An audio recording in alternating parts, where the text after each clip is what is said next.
Rapat umum pemegang saham luar biasa ini kami buka dengan resmi pada pukul 11:20 waktu Indonesia bagian Barat. Halo guys, selamat pagi. Kembali lagi di FMT Channel. Hari ini aku mau ikut RUPS luar biasa Waskita Karya. Stay tune! Bagi kita semua, selamat pagi dan selamat datang para pemegang saham, kuasa pemegang saham, Dewan Komisaris, dan Direksi PT Waskita Karya Persero Tbk yang selanjutnya akan disebut perseroan, serta para undangan dan hadirin yang terhormat. Hari ini, Selasa tanggal 14 Februari 2023, akan diselenggarakan Rapat Umum Pemegang Saham Luar Biasa PT Waskita Karya Persero Tbk untuk selanjutnya disebut rapat utama atau independen Bapak Heruwinarko, Komisaris Independen Bapak Muhammad Salim,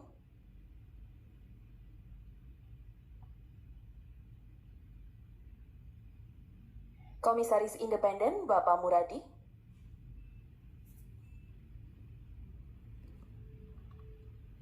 Direktur Utama Bapak Destiawan Suarjono,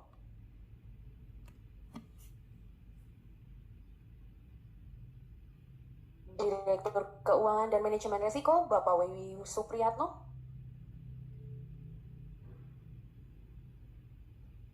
Direktur Operasi 1 dan KSHE Bapak I Ketut Pasek Senjaya Putra,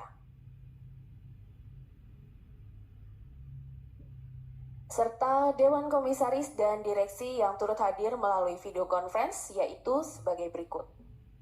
Komisaris Bapak Ahmad Erani Yustika, Komisaris Bapak I Gede Made Kartika Jaya,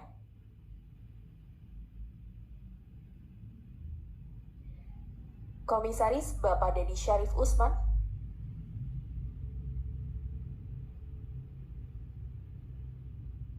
Direktur HCM dan Pengembangan Sistem Bapak Mursyid,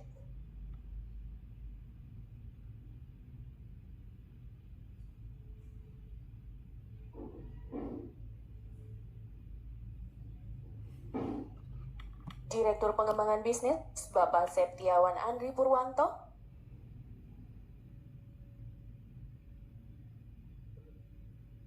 Direktur Operasi 3 Bapak Warjo.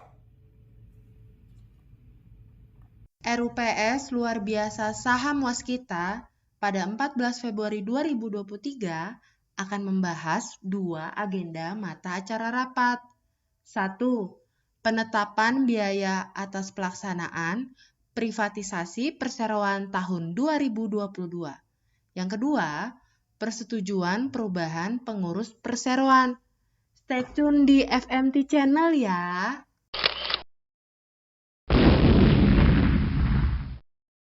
Kami memberikan hasil yang nyata.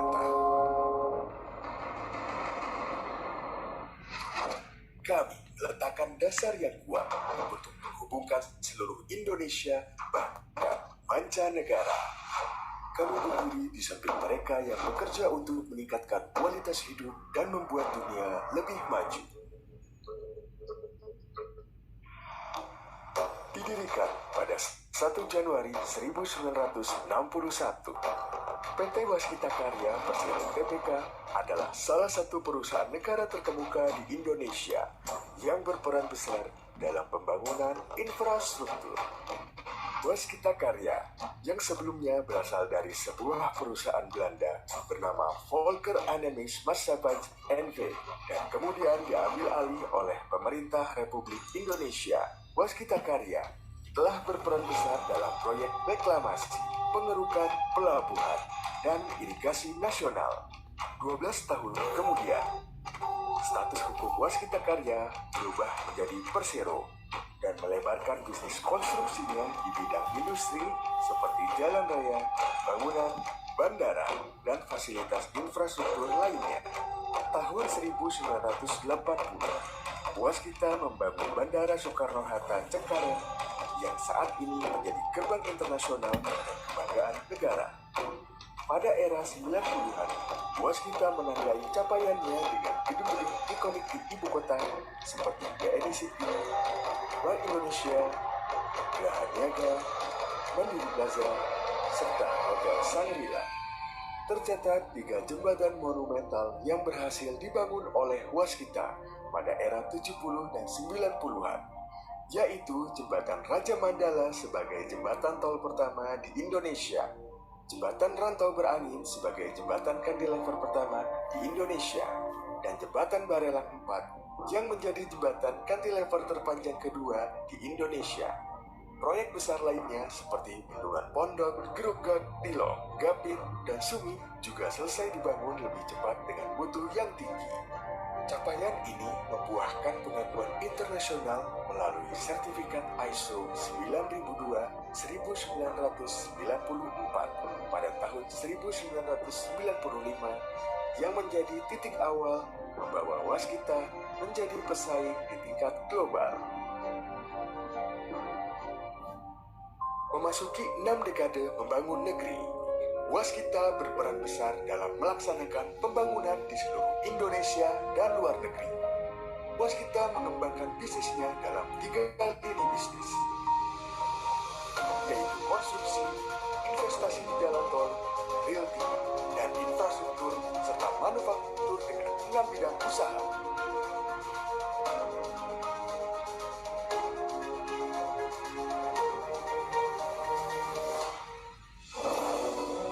Perkembangan lingkungan bisnis dan kemajuan teknologi yang terjadi sangat pesat selama dekade terakhir dan telah menghasilkan persaingan bisnis yang lebih ketat. Kondisi ini membutuhkan banyak kesiapan dari sebuah perusahaan untuk menghindari tersapu akibat perubahan yang terjadi. Waskita selalu siap beradaptasi dengan lingkungan sekitarnya dari waktu ke waktu. Dalam menanggapi perubahan yang terjadi di dunia bisnis saat ini, komitmen kita, perubahan menjadi lebih baik. Transformasi Waskita, transformasi warisan kita telah melekat pada diri batin setiap insan Waskita. Kami memahami bahwa perbaikan dan inovasi dalam setiap aspek perusahaan sangatlah penting. Program transformasi Waskita digambarkan dengan rumah transformasi dalam rangka untuk mencapai target. Terdapat 3 program bisnis yang digambarkan sebagai pilar penopang harta, yaitu Portfolio Innovation, Lean, Digital. Untuk terus memperkuat diri, Waskita menetapkan rencana transformasinya pada 8 stream program penyihatan keuangan dengan tujuan mempercepat proses restrukturisasi dengan pengendalian proses yang lebih baik melalui pembagian stream penyihatan yang lebih spesifik. Assalamualaikum warahmatullahi wabarakatuh. Selamat siang dan salam sejahtera untuk kita semua. Om Swastiastu, Namo Buddhaya, salam kebajikan. Para pemegang saham dan atau kuasa pemegang saham serta undangan yang kami hormati, di sini hadir Bu Nora, terima kasih yang mewakili dari BUMN. Sesuai dengan ketentuan pasal 24 ayat 1 huruf A Anggaran Dasar Perseroan dan pasal 37 ayat 1 Peraturan Otoritas Jasa Keuangan nomor 15 POJK 04/2020 tentang rencana dan penyelenggaraan rapat umum pemegang saham perusahaan terbuka POJK 15/2020. Rapat dipimpin oleh anggota Dewan Komisaris yang ditunjuk oleh Dewan Komisaris. Untuk karenanya, saya Heru Winarko selaku Komisaris Utama Independen Perseroan berdasarkan surat penunjukan dari Dewan Komisaris tanggal 30 Januari 2023 nomor 16 WKDK 2023 akan bertindak sebagai pimpinan rapat. Untuk menyelenggarakan rapat ini sesuai dengan ketentuan anggaran dasar perseroan dan ketentuan peraturan perundang-undangan yang berlaku, termasuk ketentuan di bidang pasar modal, Direksi Perseroan telah melakukan hal-hal sebagai berikut. 1. Pemberitahuan kepada Ketua Dewan Komisaris OJK mengenai rencana akan diselenggarakannya rapat ini beserta mata acara melalui surat Direksi Perseroan nomor 1/1915 WK-DIR 2022 tanggal 30 September 2022 serta pemberitahuan perubahan mata acara melalui surat Direksi Perseroan nomor 107 WK-DIR 2022 tanggal 12 Januari 2022 dan nomor 258 WK-DIR 2022 tanggal 8 Februari 2022. 2.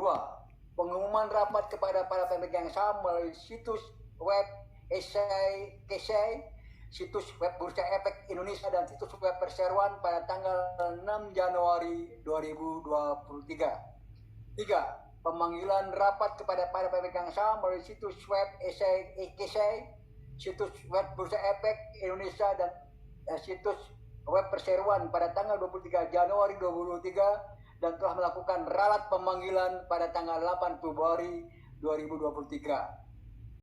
Dan atau kuasa pemegang saham serta undangan yang kami hormati, dapat disampaikan bahwa Perseroan telah mendapatkan persetujuan untuk penambahan modal dengan hak pemesan efek terlebih dahulu atau PMHMETD melalui mekanisme penawaran umum terbatas 3 sebagaimana tertuang dalam Akta Nomor 74 tanggal 26 September 2022 yang dibuat di hadapan Notaris Asoya Ratam.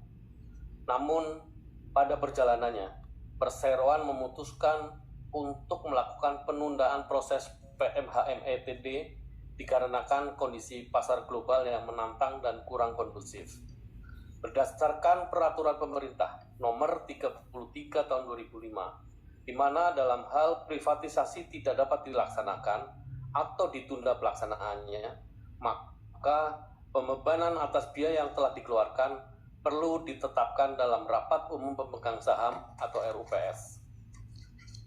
Adapun rincian beban biaya atas pelaksanaan privatisasi Perseroan tahun 2022 yang tertunda adalah sebesar Rp3.570.500.000 dengan rincian sebagai berikut. 1. Biaya registrasi dalam rangka penawaran umum right issue 2022 sebesar Rp750 juta. 2. Biaya konsultan hukum sebesar Rp308 juta. 3. Biaya joint lead arranger sebesar Rp2.200 juta. 4. Biaya pendampingan auditor sebesar Rp175 juta. 5. Biaya audit verifikasi biaya privatisasi 2022 sebesar Rp100 juta. 6. Biaya notaris sebesar Rp30.500.000. Rp37.500.000. Masing-masing biaya di atas telah dilakukan audit oleh KAP Kanaka Puradireja Suhartono KAP Nexia dengan nomor laporan RO 007 BSKT KPS BDC 02 2 Romawi 2023